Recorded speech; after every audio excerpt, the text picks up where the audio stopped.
Tidung perpawaning rati Sasatara wis mandheg kawuryan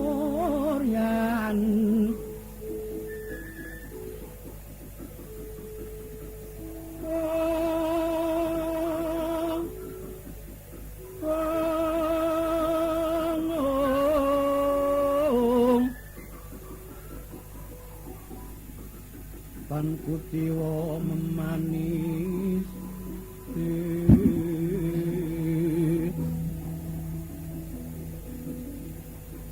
menggap srinateng kalu siniwa kanya protasi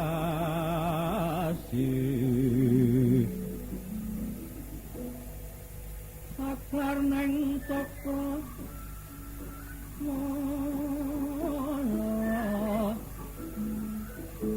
winu ngak nyangut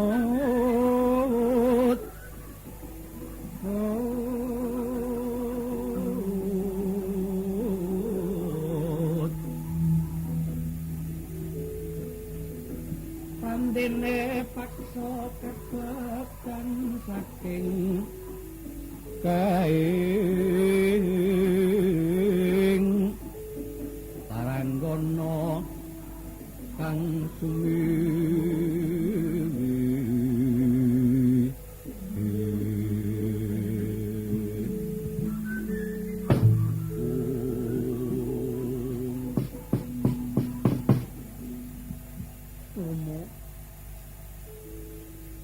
Sinten penglebatan kula biagung pangaksama paduka sawanipun kula linairaken ing madya padha anjung pinula wentah dening Rama dipun ayomi dipun gesani wiwit asipat untara ngantos diwasa ratus ing kakung Sering mantra tumimbang ngoten labutan paduka saben ingkang putra pun siji sindari ibaratipun yang nganyambut upami mboko tunggal remo kula puput saking mastaka kula sawaken paduka tartamtu boten saged pundhat Makasang kula tegah sumusul ingkang putra pangeran Abimanyu ninggaling kepesuk Rama. Simpen pinglebatan kula pinuntun rinukir ingkang aksami kupados. Boten dados palaning lampang ken wanusya sawan pangayunaning dewa. Iki ndai. Ora ana gunane yen kowe ngatonake labaning Rama marang putra jeneng kono wis dadi darmaning wong tuwa kudu para putra wiwit linairake nganti tekan dewasane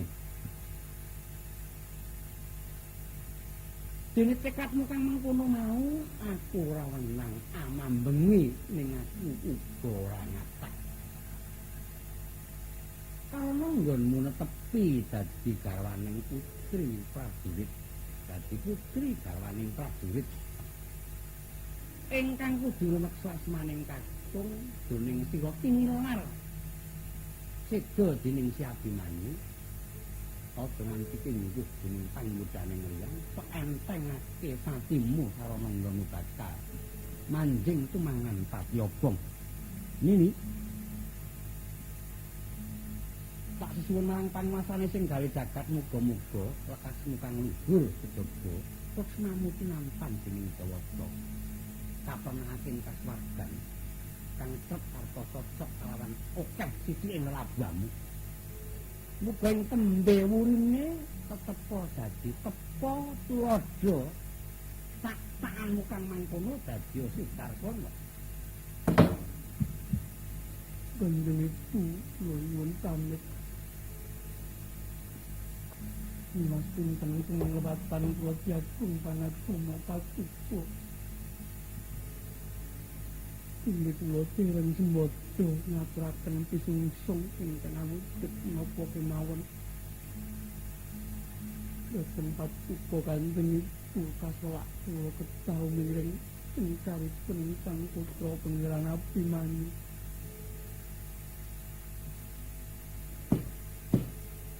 Yen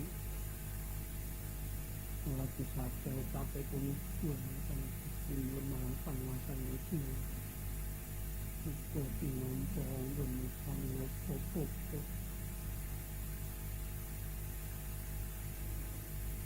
Paman reputu nuwun pamit.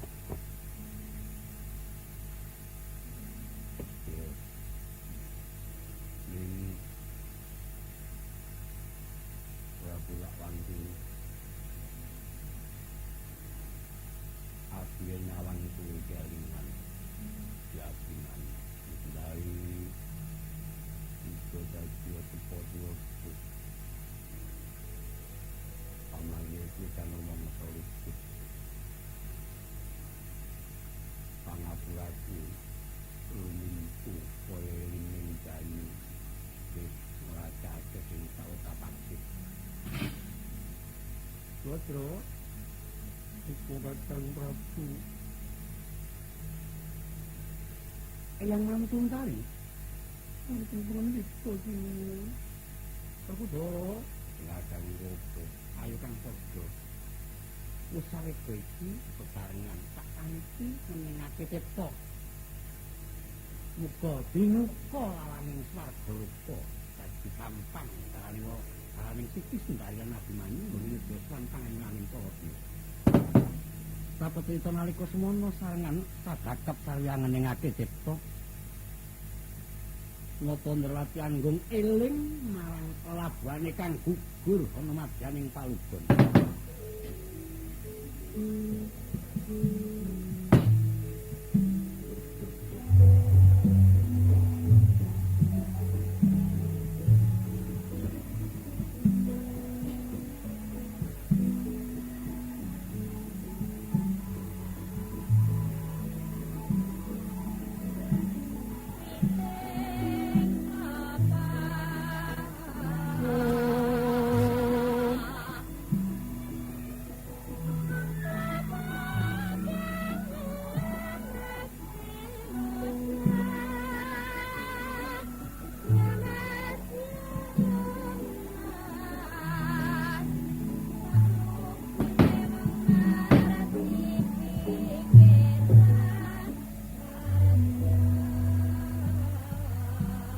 Om awet genam mastu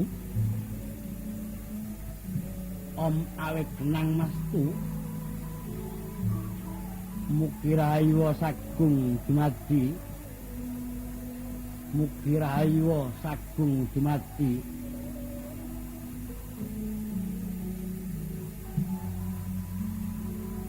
para dewata ingkang wis ngebepi ngantariksa kaya Kartika silih pernak sarengan ametsa hong wilahing awigena mas kumono sidam sekaring bawana langgeng hong wilahing awigena sidam sekaring bawana langgeng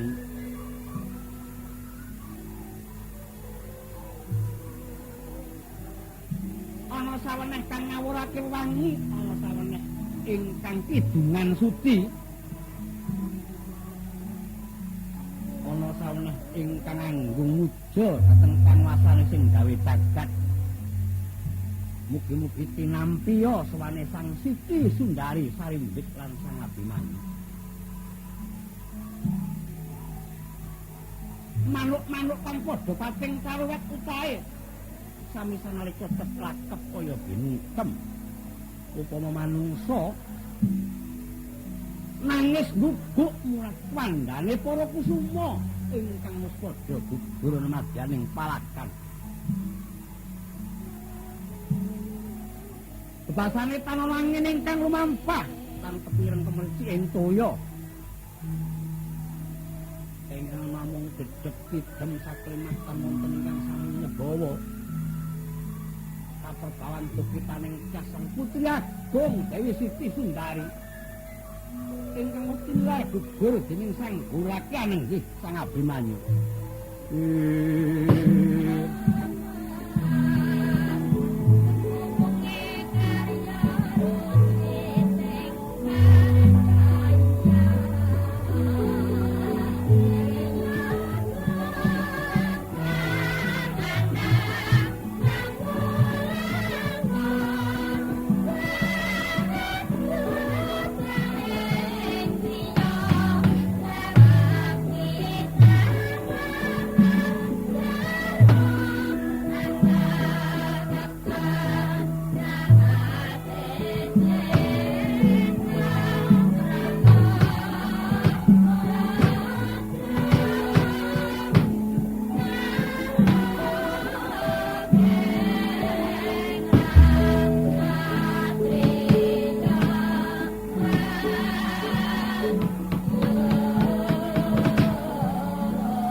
Bebarengan lan kabeh para brahmana tak pundhut ilane supaya puji sesanti nyuwunake marang Dewa Minulya muga lulus raja lakune Siti Sundari nggone negeri Manding tumangan tumuli ketemu kalawan Kang Denupati yaiku kadangmu si Abimanyu. Mboten langit dateng dikong itu akan dapat itu.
Nata glonjong kang wis siniraman Martega Suci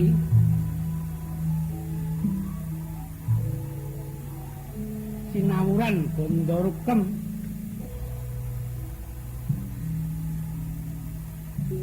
samono wis binasi minang alat-alat uruping latu Yayak Sundha Antariksa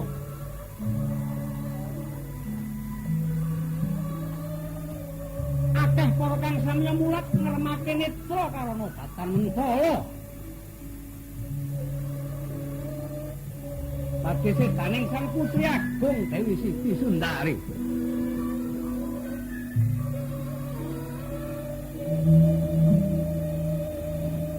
eling-eling wanita linuwih estining griya wis gampil kasangsaya leming tekad amung sawiji lan ingkang kedua digawe namung citranipun ingkang raka sang Abimanyu.